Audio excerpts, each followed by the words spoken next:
Force क्या होता है? फोर्स बेसिकली वो काउज है जिसके वजह से किसी भी एक बॉडी है, जैसे कोई एक बॉडी है, ये एक बॉल है मेरे पास, अगर इसमें कहीं से फोर्स लग रहा है, कुछ फोर्स लग रहा है, इसके वजह से या तो इसका शेप चेंज हो जाए, ये पहले इस पेयर में है, अब कुछ इस तरह का हो जाए, फोर्स लगने की वजह से उसका शेप चेंज हो जाए, या फिर साइज चेंज हो जाए, ये इतना बड़ा साइज का है अब छोटा हो गया। तो फोर्स लगने से ये भी हो सकता है, साइज भी चेंज हो सकता है और शेप भी चेंज हो सकता है। लेकिन इसके साथ क्या हो सकता है, अगर इसका साइज भी चेंज नहीं हो रहा है ना ही उसका शेप चेंज हो रहा है, तो फिर क्या होगा, इसका स्टेट ऑफ रेस्ट या फिर मोशन चेंज हो जाएगा। मतलब अगर ये रुका हुआ है, जैसे ये मान लेते हैं अभी ये रेस्ट में, तो ये क्या करेगा, एक v वेलोसिटी के साथ, मतलब कुछ स्पीड के साथ वो आगे की तरफ बढ़ने लगेगा, मतलब वो रेस्ट में था अब मोशन में आ गया। लेकिन उसी तरह अगर मान लेते कोई बॉडी पहले ही से, यहाँ पे एक वॉल है और एक बॉडी है जो कि पहले ही से मोशन कर रहा है v वेलोसिटी के साथ, इस डायरेक्शन में जा रहा है। अब जब ये कुछ टाइम के बाद यहाँ पे पहुंचेगा, तो यहाँ पहुंचने के बाद ये जो वॉल है इस पे कुछ फोर्स लगाएगा अपोजिट डायरेक्शन में। तो अपोजिट डायरेक्शन में फोर्स लगाने की वजह से क्या होगा, ये बॉल जो है वो पहले मोशन में था अब रेस्ट में आ गया। तो क्या होता है, फोर्स लगाने से ऑब्जेक्ट का साइज चेंज हो जाता है, या फिर ऑब्जेक्ट का शेप चेंज हो जाता है, या उसका स्टेट ऑफ रेस्ट या फिर मोशन चेंज हो जाता है। अगर रेस्ट में है तो मोशन में आ जाएगा, मोशन में है तो रेस्ट में हो जाएगा। अब हमको ये पता करना है कि किस बॉडी में शेप चेंज होता है, किस बॉडी में साइज चेंज होता है, या किस बॉडी में मोशन चेंज होता है या रेस्ट चेंज हो जाता है, स्टेट। तो बॉडी दो तरह का होता है, पहला होता है रिजिड बॉडी, दूसरा होता है नॉन रिजिड बॉडी। पहले क्या हो गया, रिजिड बॉडी, और दूसरा जो हो गया नॉन रिजिड बॉडी। अब रिजिड बॉडी क्या होता है, रिजिड बॉडी वो होता है जिसका जो शेप है और जो साइज है वो चेंज नहीं किया जा सकता। जैसे ये मार्कर है, ये एक रिजिड बॉडी है, इसमें हम कितने ही फोर्स लगा ले, कितनी ही फोर्स लगा ले, इसका ना तो शेप चेंज हो सकता है ना ही साइज चेंज हो सकता है। तो ये क्या है, रिजिड बॉडी है। और वहीं पे नॉन रिजिड बॉडी क्या होता है, ऐसा बॉडी जिसका शेप चेंज किया जा सकता है। जैसे ये कपड़ा, ये एक कपड़ा का रोल है, अब अगर इसमें हम फोर्स लगा लें तो इसका शेप भी चेंज हो रहा है और साइज भी चेंज हो रहा है, तो ये एक नॉन रिजिड बॉडी है। या फिर तुम्हारा रबड़ हो गया, या फिर स्माइली बॉल होता है, उसमें भी अगर हम फोर्स लगाते हैं तो उसका शेप चेंज हो जाता है, साथ में साइज भी चेंज हो जाता है, तो वो सारा बॉडी नॉन रिजिड बॉडी है। लेकिन कोई ऐसा बॉडी जिसमें फोर्स लगा रहे और फोर्स लगाने की वजह से उसका ना तो शेप चेंज हो रहा है ना ही साइज चेंज हो रहा है, तो उसका क्या बोलेंगे हम लोग, उसको बोलेंगे रिजिड बॉडी। अब रिजिड बॉडी में क्या होगा, ना तो शेप चेंज हो रहा है ना ही साइज चेंज हो रहा है, तो बच क्या आ रहा है, तीसरा ऑप्शन। तीसरा ऑप्शन क्या है, स्टेट चेंज हो जाने वाला। पहला क्या था, साइज चेंज हो जा रहा है, दूसरा था शेप चेंज हो जाना, और तीसरा था स्टेट चेंज हो जाना। तो रिजिड बॉडी में ना तो साइज चेंज होता है ना ही शेप चेंज होता है, तो क्या होगा, मोशन, मतलब अगर रेस्ट में है तो मोशन में चल जाएगा, और मोशन में है तो वो रेस्ट में आ जाएगा, मतलब स्टेट चेंज हो जाएगा। तो रिजिड बॉडी में क्या होता है, जब फोर्स लगता है, रिजिड कोई भी एक रिजिड बॉडी है उसमें अगर फोर्स लग रहा है तो उसका स्टेट चेंज हो जाएगा। क्या हो जाएगा, स्टेट चेंज हो जाएगा। तो अगर एक रिजिड बॉडी है जैसे ये, अब इसमें हम फोर्स लगा रहे, फोर्स लगाने की वजह से देखो ये पहले रुका हुआ था, अब अगर फोर्स लगा रहे तो क्या हो रहा है, मोशन में आ रहा है, मतलब इसका स्टेट चेंज हो रहा है। लेकिन इसका तो ना तो शेप चेंज हो रहा है ना ही साइज, सिर्फ और सिर्फ मोशन स्टेट चेंज हो रहा है। वहीं पे नॉन रिजिड बॉडी में क्या होगा, नॉन रिजिड बॉडी में क्या होगा, उसका शेप और साइज चेंज हो जाता है। क्या हो जाता है, शेप और साइज चेंज हो जाता है। हम लोग को इस चैप्टर में नॉन रिजिड बॉडी के बारे में नहीं पढ़ना है, हम लोग को पढ़ना है रिजिड बॉडी के बारे में। तो रिजिड बॉडी में क्या केस है, चेंज ऑफ स्टेट, मतलब कोई भी बॉडी होगा उसमें फोर्स लगा रहे तो उसका स्टेट चेंज हो जाएगा, चाहे मोशन से रेस्ट में जाए या रेस्ट से मोशन में आए।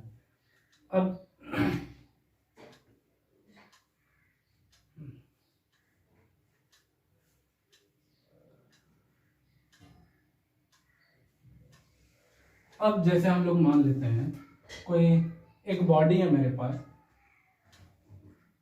जो कि रिजिड है, ऐसे पड़ा हुआ है, ये एक बॉडी है, ये रिजिड बॉडी है, यहाँ पे ऐसे पड़ा हुआ है। इसमें क्या करते हैं हम लोग, यहाँ पे फोर्स लगाते हैं, क्या करते हैं, यहाँ पे फोर्स लगाते हैं। अब फोर्स लगाने की वजह से हम लोग जानते हैं, अभी पढ़े हम लोग कि फोर्स लगाने की वजह से कोई भी एक रिजिड बॉडी का स्टेट चेंज हो जाता है। तो अगर ये एक रिजिड बॉडी है और इसमें क्या कर रहे हैं हम लोग, फोर्स लगा रहे हैं एफ मैग्नीट्यूड का, तो क्या होगा, इसका स्टेट चेंज होगा। ये रेस्ट में था बेचारा पहले, अब किस में चला जाएगा, मोशन में। तो इसका जो मोशन होगा वो अपवर्ड डायरेक्शन में ऐसे कुछ वेलोसिटी के साथ आगे जाने लगेगा। तो ये अभी कहीं पे फिक्स नहीं है, ये फ्री टू मूव है, मतलब इसमें कहीं भी फोर्स लगा लो, ये कहीं भी जिस तरह से फोर्स लगाएंगे उस तरह ये मोशन कर जाएगा, मतलब मोशन में आ जाएगा पूरा, आगे चलने लगेगा।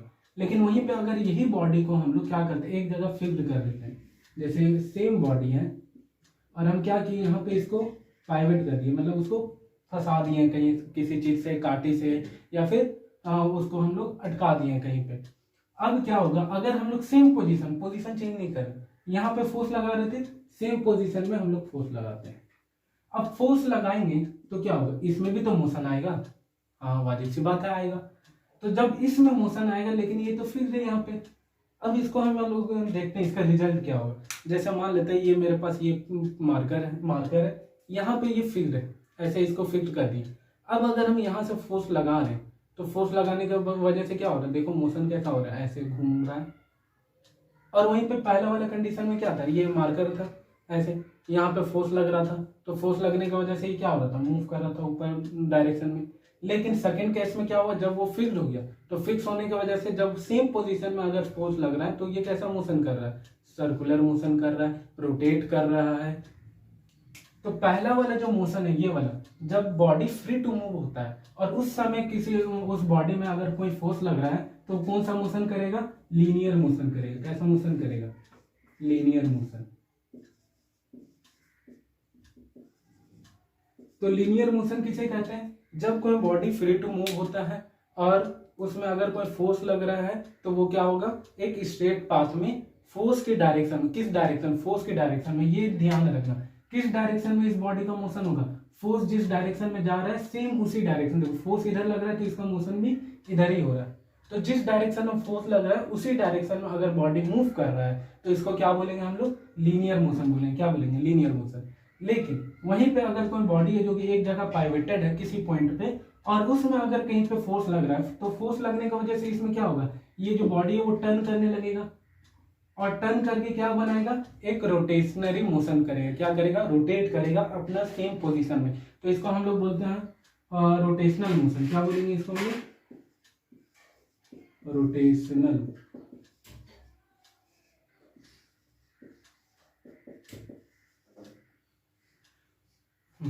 तो रोटेशनल मोशन किसे कहते हैं, जब कोई रिजिड बॉडी एक जगह पाइवेटेड होता है और उसमें कहीं से फोर्स अप्लाई हो रहा है, तो वो क्या होगा, अपने जिस पॉइंट पे वो फिक्स्ड है, इस पॉइंट में फिक्स्ड है, तो इसके अराउंड में वो घूमने लगे। क्या होगा, इसके अराउंड में ये घूमने लगे। ये जब पेन ये फिक्स्ड था, तो ये किसके अराउंड घूम रहा था, इसे जिस पॉइंट पे इसको फिक्स किए इसी के अराउंड घूम रहा है। तो रोटेशनल मोशन क्या हो गया, जब किसी बॉडी पे कोई फोर्स लगता है, तो बॉडी रोटेट करने लगता है अपने फिक्स्ड पॉइंट के अराउंड, जहां पे वो फिक्स्ड है, जिसको एक्सिस भी बोल सकते हैं। अब देखो, जब इस पे फोर्स लगा, तो फोर्स लगने की वजह से ये क्या हो रहा है, टर्न हो रहा है। इसी को हम लोग बोलते हैं, इसी इफेक्ट को बोलते हैं टर्निंग इफेक्ट ऑफ फोर्स, कि किसी फिक्स्ड बॉडी पे अगर कहीं पे फोर्स लग रहा है, तो वो क्या करेगा, टर्न करेगा। तो इसको क्या बोलेंगे हम लोग, टर्निंग इफेक्ट ऑफ फोर्स। क्या बोलेंगे, टर्निंग इफेक्ट।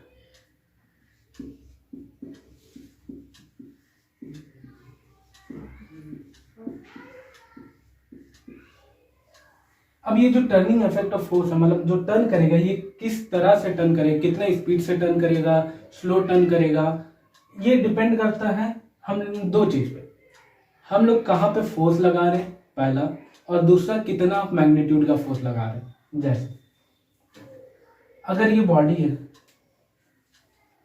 या फिर इमेजिन कर लेते हैं एक डोर, दरवाजा, जैसे ये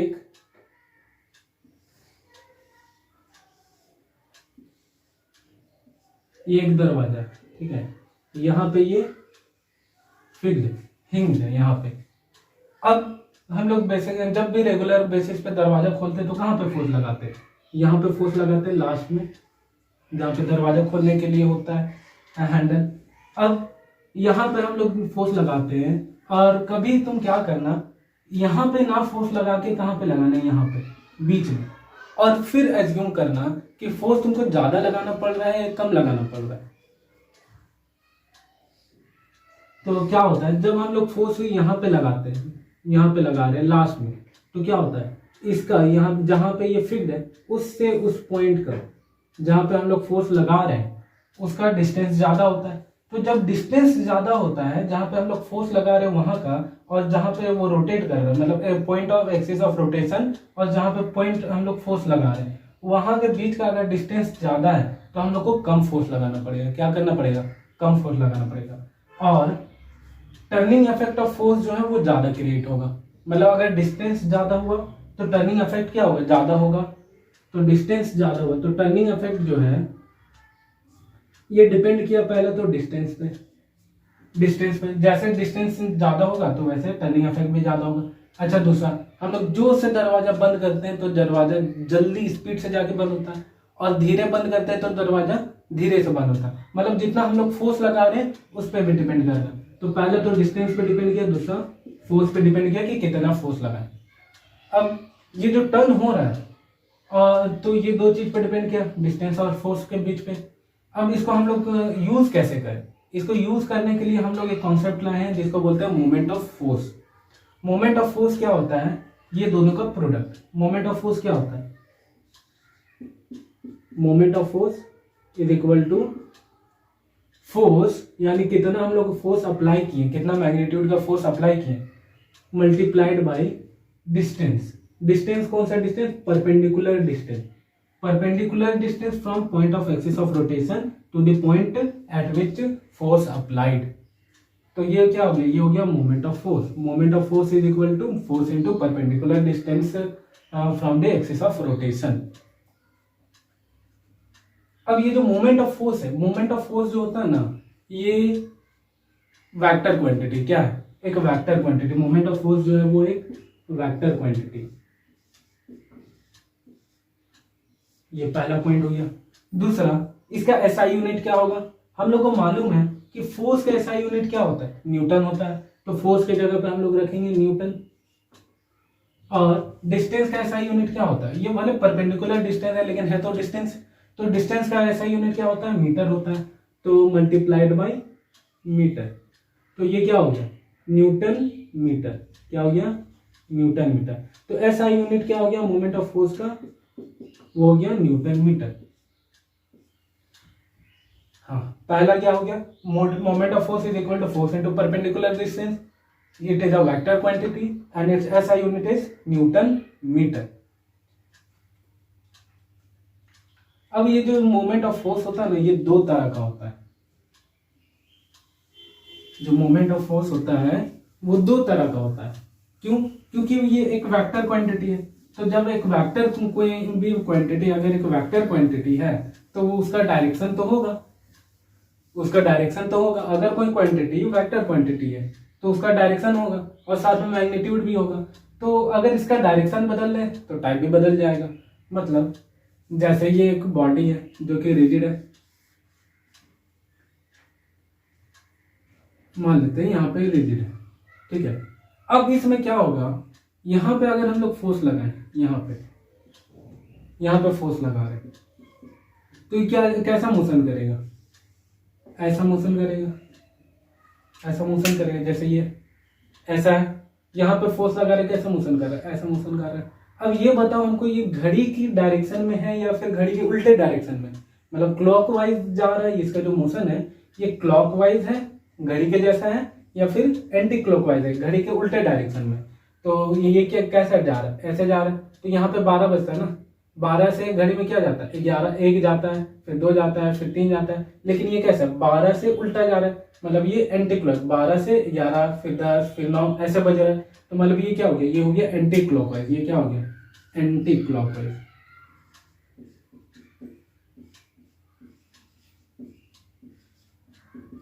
एंटी क्लॉकवाइज। और सेम सेटअप लेते हैं हम लोग, एक रिजिड बॉडी फिक्स्ड है, लेकिन अब हम लोग क्या कर रहे हैं, फोर्स का डायरेक्शन बदल रहे हैं। पहले फोर्स नीचे से ऊपर लग रहा था, अब ऊपर से नीचे लगेगा। तो ऊपर से जब नीचे लगेगा तो ये कैसा मोशन करेगा, तो फिर नहीं यहाँ पे, तो ये कैसा मोशन करेगा, ये ऐसे जाएगा। अब इसको यहाँ पे इमेजिन करते हैं, ये ऐसा है, फोर्स किधर लग रहा है, यहाँ पे लग रहा है ऊपर में ऐसे, तो कैसा मोशन कर रहा है, ऐसे। अब बताओ, अगर मान लेते हैं यहाँ पे 12 बज रहा है, फिर 1, फिर 2, फिर 3, फिर 4, 5, 6, तो ये कैसा डायरेक्शन में जा रहा है, ये घड़ी के डायरेक्शन में जा रहा है, मतलब क्लॉकवाइज डायरेक्शन में जा रहा है। तो ये कैसा मोशन हुआ, ये हो गया क्लॉकवाइज मूवमेंट।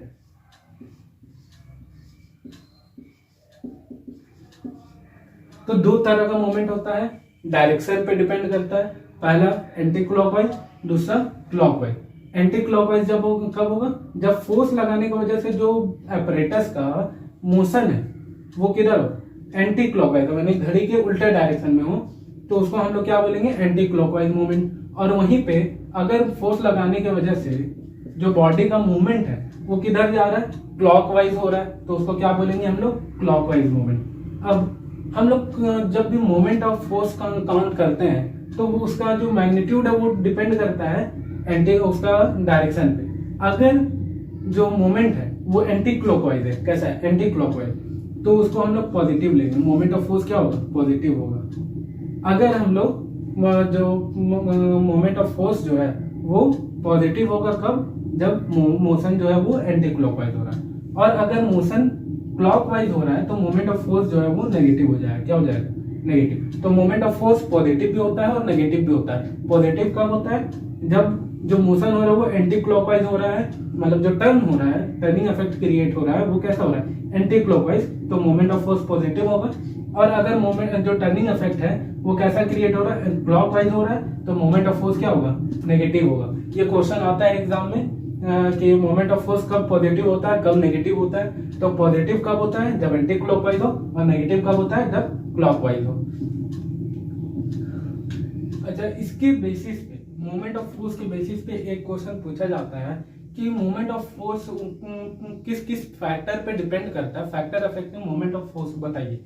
तो मोमेंट ऑफ फोर्स किस पे डिपेंड करता है, हम लोग उसका सब, जब भी किसी भी क्वांटिटी के हिसाब से अगर ये क्वेश्चन पूछता है कि वो किस पे डिपेंड करता है, या फिर फैक्टर अफेक्टिंग अगर पूछता है किसी भी क्वांटिटी के लिए, तो सबसे पहले उसका फॉर्मूला देखना।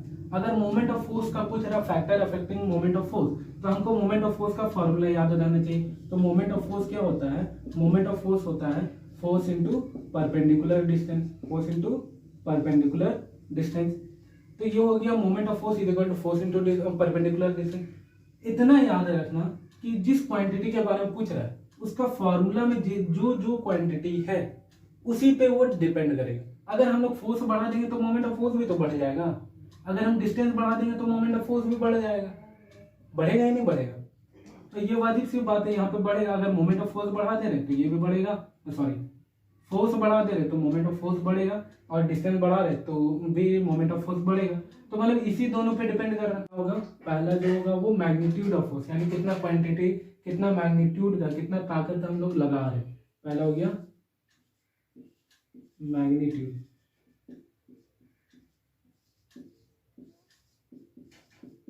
Magnitude of force. दूसरा जो हो गया वो क्या हो गया, perpendicular distance, perpendicular distance.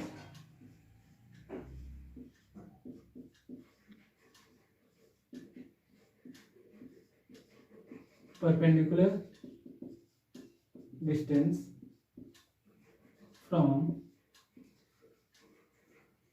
point of application of force to the axis of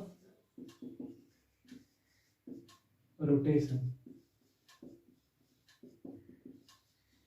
जैसे पहला तो हो गया मैग्नीट्यूड ऑफ फोर्स, दूसरा हो गया perpendicular distance force from point of application of force from the axis of rotation, from the axis of rotation,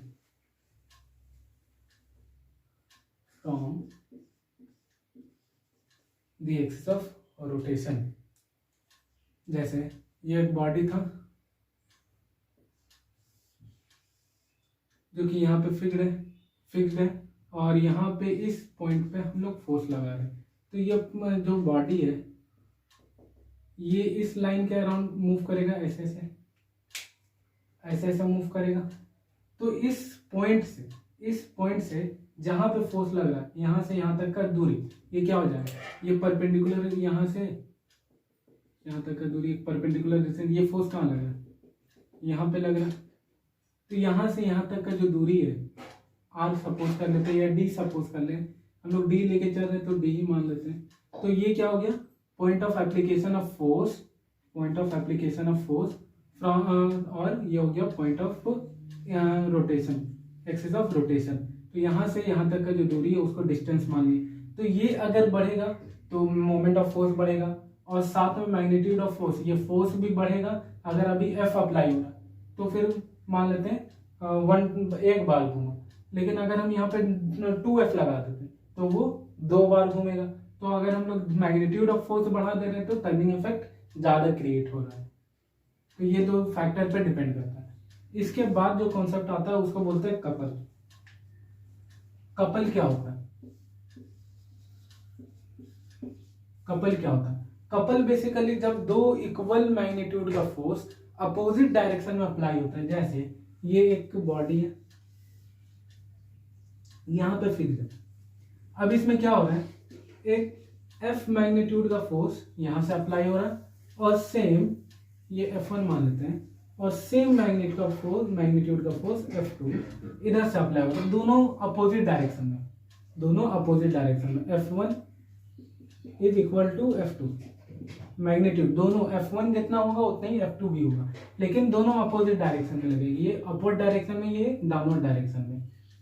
और दोनों का जो डायरेक्शन होगा ना वो पैरेलल होगा। देख यहां से एक लाइन ड्रॉ करते, देख ये दोनों का दोनों कैसा जा रहा है, पैरेलल जा रहा है। तो F1 और F2 दोनों एक दूसरे से पैरेलल होगा। क्या होगा, एक दूसरे से पैरेलल।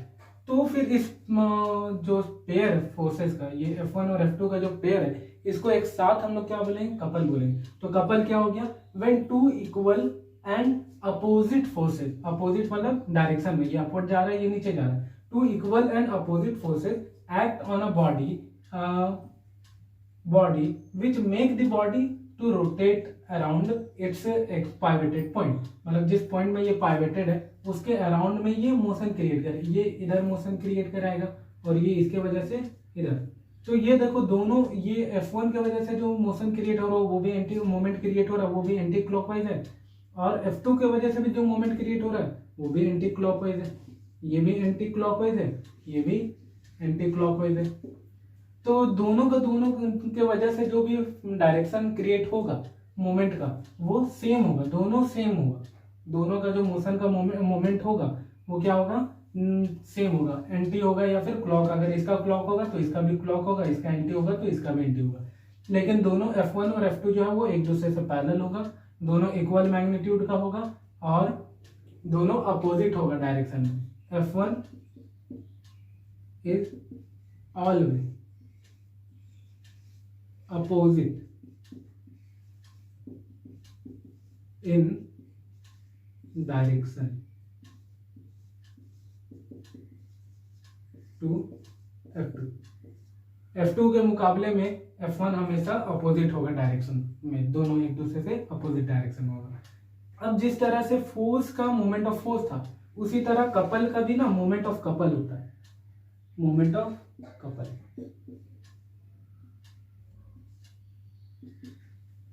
अच्छा इसका एग्जांपल देख लेते हैं, कपल का कहाँ पे हम लोग यूज करते हैं। कपल का हम लोग यूज कहाँ करते हैं, जैसे एग्जांपल में हम लोग मान लेते हैं किसी कैप को खोलना। ये कैप है, इसको जब हम लोग खोलते हैं तो इधर से भी फोर्स लगाते हैं और साथ में इधर से भी फोर्स लगाते हैं, दोनों तरफ से। और दोनों का दोनों क्या होता है, अपोजिट डायरेक्शन। ये इधर लगता है तो दूसरा वाला इधर लगता है, पीछे डायरेक्शन। ये फॉरवर्ड तो ये बैकवर्ड डायरेक्शन में लग रहा है और दोनों एक दूसरे से पैरेलल होता है।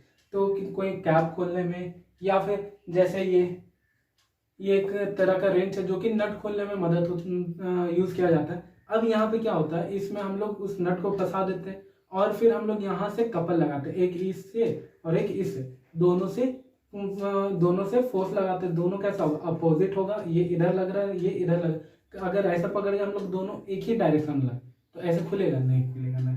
तो हम लोग क्या करेंगे, इसको ऐसे पकड़ के इधर फोर्स लगा रहे और इसको इधर, तो एक टर्निंग इफेक्ट क्रिएट होगा और जो नट है वो खुलेगा। तो ये जो फोर्स लगा रहे दोनों पेयर जो है, ये दोनों पेयर दोनों फोर्सेस को हम लोग क्या बोलेंगे, एक साथ कपल बोलेंगे।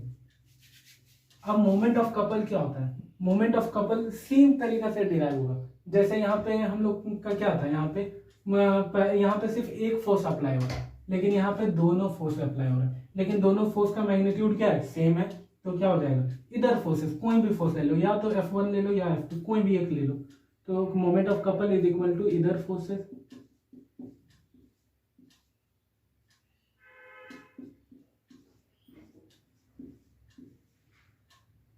या तो F1 या तो F2, इधर forces multiplied by distance between F1 and F2। क्या चीज, डिस्टेंस बिटवीन F1, ये F1 यहाँ पे अप्लाई हो रहा है और F2 कहाँ पे अप्लाई हो रहा है, यहाँ पे। तो F1 और F2 के बीच का जो डिस्टेंस है ये वाला, और ये जो डिस्टेंस है ना x, इसको हम लोग कपल आर्म बोलेंगे। क्या बोलेंगे, कपल आर्म। तो कपल आर्म किसके कहते हैं, कपल आर्म बोलते हैं distance between F1 and F2, distance between F1 and F2। तो moment of couple is equal to इधर फोर्सेस इनटू डिस्टेंस बिटवीन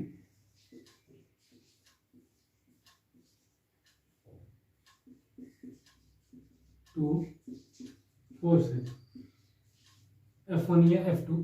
इसके जगह पे हम लोग क्या लिख सकते हैं, और ये जो डिस्टेंस है वो क्या है, x को क्या बोलते हैं, कपल आर्म। तो कपल आर्म,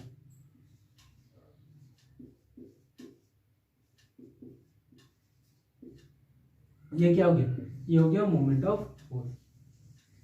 तो मोमेंट ऑफ फोर्स क्या होता है, either forces multiplied by distance between the two forces, जिसको हम लोग कपल आर्म बोलते हैं।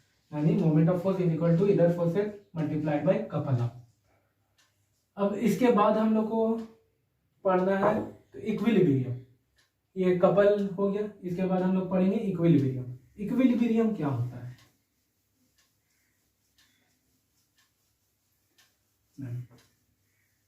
जब कोई बॉडी पे, अच्छा इसका मोमेंट ऑफ कपल का जो SI यूनिट होगा वो क्या होगा, ये भी न्यूटन मीटर होगा, क्योंकि ये भी तो मोमेंट है ना। और फोर्स का क्या होता है, फोर्स का SI यूनिट हो गया न्यूटन, मल्टीप्लाइड बाई, ये तो डिस्टेंस ही है, एक दूसरे के बीच का डिस्टेंस है, तो डिस्टेंस का भी SI यूनिट क्या होता है, मीटर। तो इसका भी हो गया न्यूटन मीटर SI यूनिट, ठीक है, SI unit newton metre moment of couple का भी। इसके बाद हम लोग को पढ़ना होता है इक्विलिब्रियम।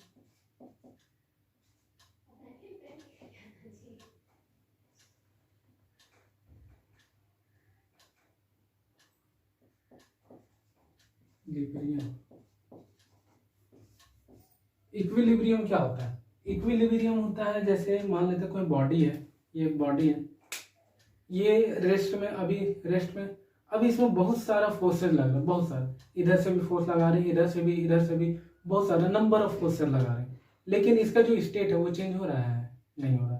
तो अगर ये एक बॉडी रेस्ट में और उसमें बहुत सारा फोर्सेस लग रहा है, रेस्ट में भी हो सकता है, मोशन में भी हो सकता है, दोनों में से किसी में भी। तो अगर कोई बॉडी अपने स्टेट बनाए रख रहा है नंबर ऑफ फोर्सेस लगने के बाद भी, तो उसको क्या बोलेंगे, इक्विलिब्रियम बोलेंगे। तो इक्विलिब्रियम दो तरह का हो गया, पहला हो गया, तो पहले इक्विलिब्रियम का डेफिनेशन क्या हो गया, when number of forces act on a body produces no change in its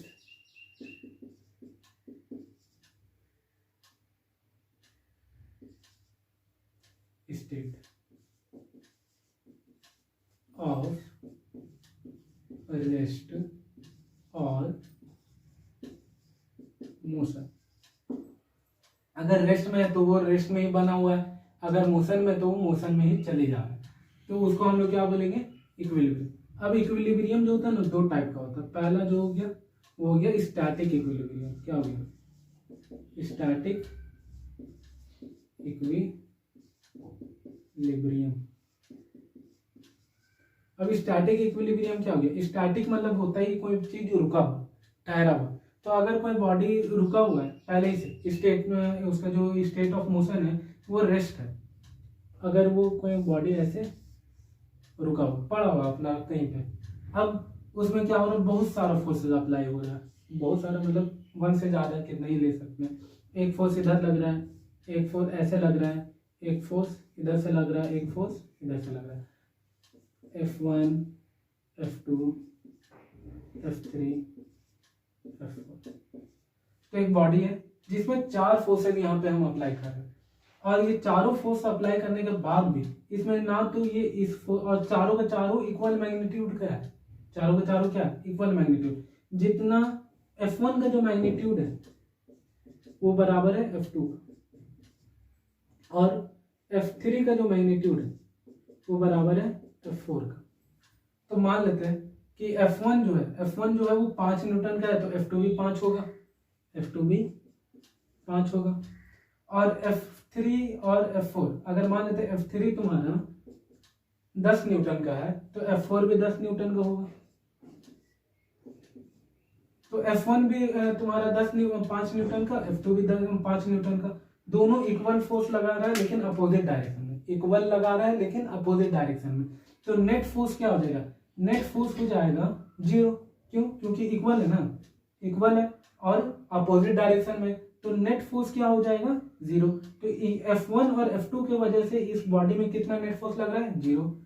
और उसके बाद फिर उसी तरह से F3 और F4 की वजह से F3 कितना है 10 है, F4 भी 10 है। ये दोनों भी इक्वल है मैग्नीट्यूड में लेकिन अपोजिट है डायरेक्शन में। तो equal in magnitude but opposite in direction, तो फिर नेट फोर्स यहाँ पे भी ये दोनों की वजह से क्या हो जाएगा, ये दोनों की वजह से भी नेट फोर्स 0। तो net force due to F1 and F2 कितना हो गया 0। उसी तरह net force due to F3 and F4 is also 0। तो टोटल कितना फोर्स लगा इसमें, टोटल 0। टोटल यहाँ पे नेट फोर्स कितना है 0। तो जब कोई बॉडी में फोर्स लगे ही नहीं रहा है, ये रुका, इसमें कोई फोर्स लग रहा है नहीं लग रहा है, तो ये रुका हुआ रहेगा ना। तो जब कोई बॉडी में फोर्स लग ही नहीं रहा है तो क्या रहेगा, रेस्ट में रहेगा। तो इसी तरह ये बॉडी क्या रहेगा, रेस्ट में रहेगा। अब सेम तरीका से जो दूसरा है वो होता है तुम्हारा डायनेमिक इक्विलिब्रियम। पहला हो गया स्टैटिक इक्विलिब्रियम, दूसरा क्या हो गया डायनेमिक इक्विलिब्रियम। अब जिस तरह से स्टैटिक इक्विलिब्रियम में क्या था, जो बॉडी था वो पहले से रेस्ट में था, उसके बाद उसमें फोर्स लग रहा था बहुत सारा। तो फोर्स लगने के बाद भी जो बॉडी है वो अपने स्टेट नहीं बदल रहा था, रेस्ट में था तो रेस्ट में ही था। उसी तरह अगर हम लोग डायनेमिक इक्विलिब्रियम का बात करें, डायनेमिक इक्विलिब्रियम, ठीक है, तो जब अगर हम लोग डायनेमिक इक्विलिब्रियम का बात करें तो उसी तरह इसमें क्या होगा, बॉडी मोशन में होगा। स्टैटिक में रेस्ट में था, इसमें क्या था, क्या रहेगा, मोशन में रहेगा। जैसे मान लेते हैं एक बॉडी है और ये चले जा रहा है, v वेलोसिटी कितना, कुछ कांस्टेंट वेलोसिटी, ध्यान रखना इसका जो वेलोसिटी होगा वो हमेशा कांस्टेंट होगा, चेंज नहीं होना चाहिए। जब भी कोई बॉडी डायनेमिक इक्विलिब्रियम में है तो पहला कंडीशन यही है कि उसका जो वेलोसिटी है वो क्या होगा, कांस्टेंट होगा। तो एक कांस्टेंट वेलोसिटी के साथ ये चले जा रहा है। अब अगर हम इसमें कितनी फोर्स लगा लें, क्या करें, कितनी फोर्स लगा लें तो क्या होगा, इसका रेस्ट बॉडी रुकेगा नहीं रुकेगा, वो मोशन में चले जा रहा है। जैसा मान लेते हैं बहुत सारा फोर्स लगाते हैं सेम डायरेक्शन में, सेम कंडीशन में, जैसे ये एक इधर से फोर्स लगा रहे हैं F1 और ये अपोजिट डायरेक्शन में लगा रहा है F2 और उसी तरह फिर ये लगा रहा है F3, ये F4, बहुत सारा मल्टीपल फोर्सेस लगा।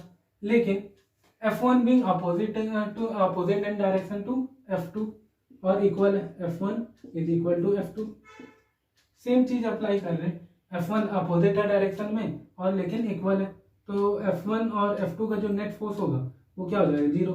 अगर मान लेते हैं 5 है तो net force due to F1 and F2 is equal to क्या हो जाएगा, 0। उसी तरह F3 और F4 के साथ भी F3 is equal to F4 मान लेते हैं 10 न्यूटन का है, तो net force due to F3 and F4 is also 0। Opposite है, 10-10 अपोजिट डायरेक्शन में 10-10 कैंसिल कर देगा, तो क्या हो जाएगा यहाँ पे नेट फोर्स ये दोनों के F1 और F2 की वजह से जो नेट फोर्स है वो भी 0 और F4 और F3 की वजह से जो नेट फोर्स है वो भी 0।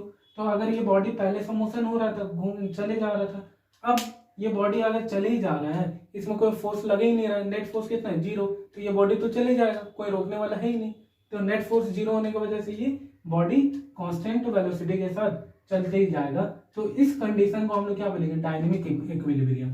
डायनेमिक इक्विलिब्रियम जब कोई बॉडी मोशन में है और उसमें बहुत सारा नंबर ऑफ फोर्सेस एक्ट कर रहा है, लेकिन फिर भी उस फोर्स के वजह से उसका स्टेट में कोई चेंजेस ना है, मतलब वो फोर्स मोशन में है तो मोशन में ही चले जा रहा है। और स्टैटिक इक्विलिब्रियम क्या होता है, स्टैटिक इक्विलिब्रियम जब कोई बॉडी रेस्ट में है और उसमें अगर नंबर ऑफ फोर्सेस एक्ट कर रहा है और एक्ट करने के बाद भी उसको मोशन में ना लाने पाए, मतलब वो रुका ही हुआ है, तो उसको क्या बोले हम लोग, स्टैटिक इक्विलिब्रियम में। किसमें, स्टैटिक इक्विलिब्रियम में। और इक्विलिब्रियम क्या हो गया, when a number of forces act on a body produces no change in its state, यानी मोशन में तो मोशन में ही रह रहा है, रेस्ट में है तो रेस्ट में ही रुका हुआ है, और कितने ही फोर्स लगा ले उसके, तो वैसा बॉडी को हम लोग क्या बोलेंगे, इक्विलिब्रियम में बोलेंगे। अब इसके बाद हम लोग को पढ़ना होगा इक्विलिब्रियम, प्रिंसिपल ऑफ इक्विलिब्रियम।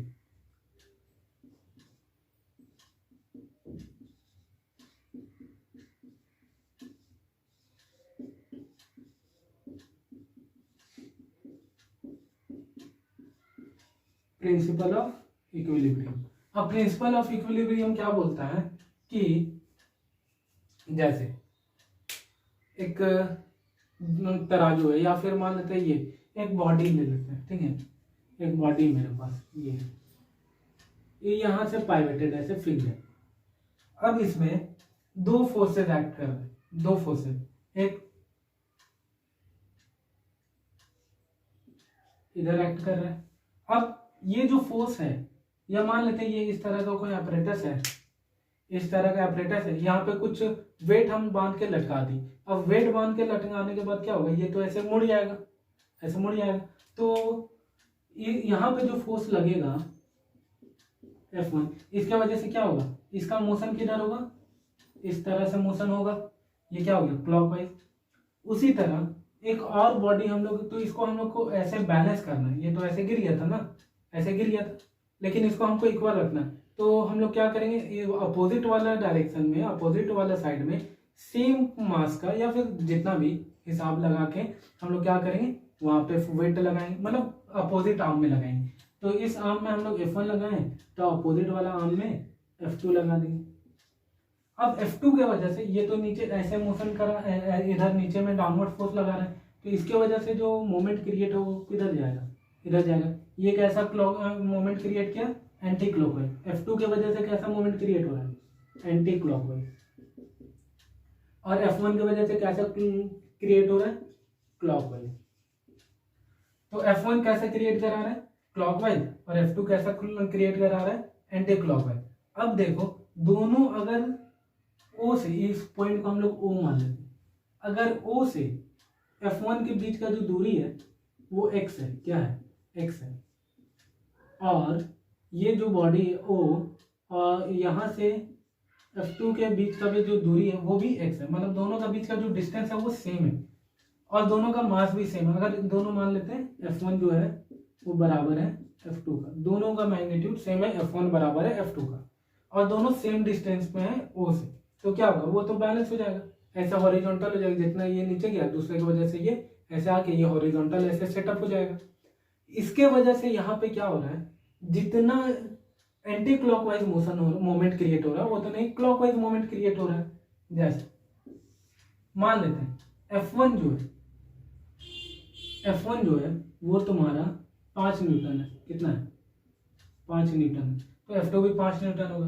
तो हम लोग पहले निकालते हैं एंटी क्लॉकवाइज मोमेंट, मतलब एंटी क्लॉकवाइज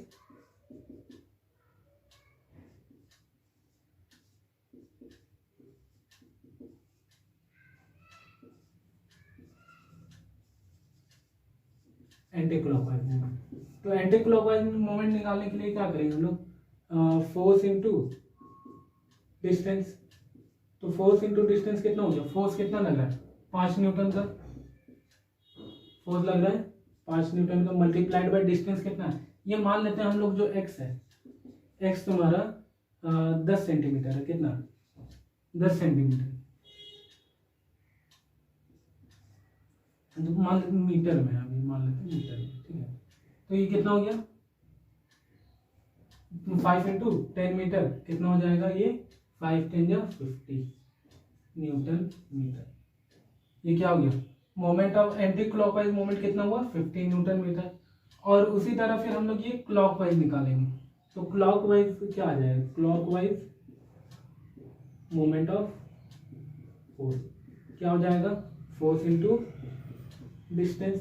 तो फोर्स कितना है, फोर्स वही है 5 न्यूटन का, इनटू डिस्टेंस कितना है, डिस्टेंस वही है 10 मीटर, कितना होगा 50 न्यूटन मीटर। अब यहाँ पे जो एंटी क्लॉकवाइज मूवमेंट हुआ है, ये जो एंटी क्लॉकवाइज मूवमेंट हुआ है और जो क्लॉकवाइज मूवमेंट हुआ है वो दोनों इक्वल है, और यही होना भी चाहिए। ये क्या बोलता है, यही बोलता है प्रिंसिपल ऑफ इक्विलिब्रियम। इक्विलिब्रियम का प्रिंसिपल क्या बोलता है, sum anticlockwise movement is equal to clockwise movement. क्या बोलता है, anticlockwise movement is equal to clockwise movement. अगर यहाँ पे मल्टीपल वेट रखा हुआ तो sum of anticlockwise movement is equal to sum of clockwise movement. तो प्रिंसिपल ऑफ इक्विलिब्रियम क्या हो गया, anticlockwise movement is always equal to clockwise movement. दोनों का दोनों, मतलब ये क्या चाहता है प्रिंसिपल ऑफ इक्विलिब्रियम, कि जो बॉडी है वो हमेशा इक्विलिब्रियम में बने रहे, जिस स्टेट में था उसी स्टेट में रहे, वो चेंज ना करे।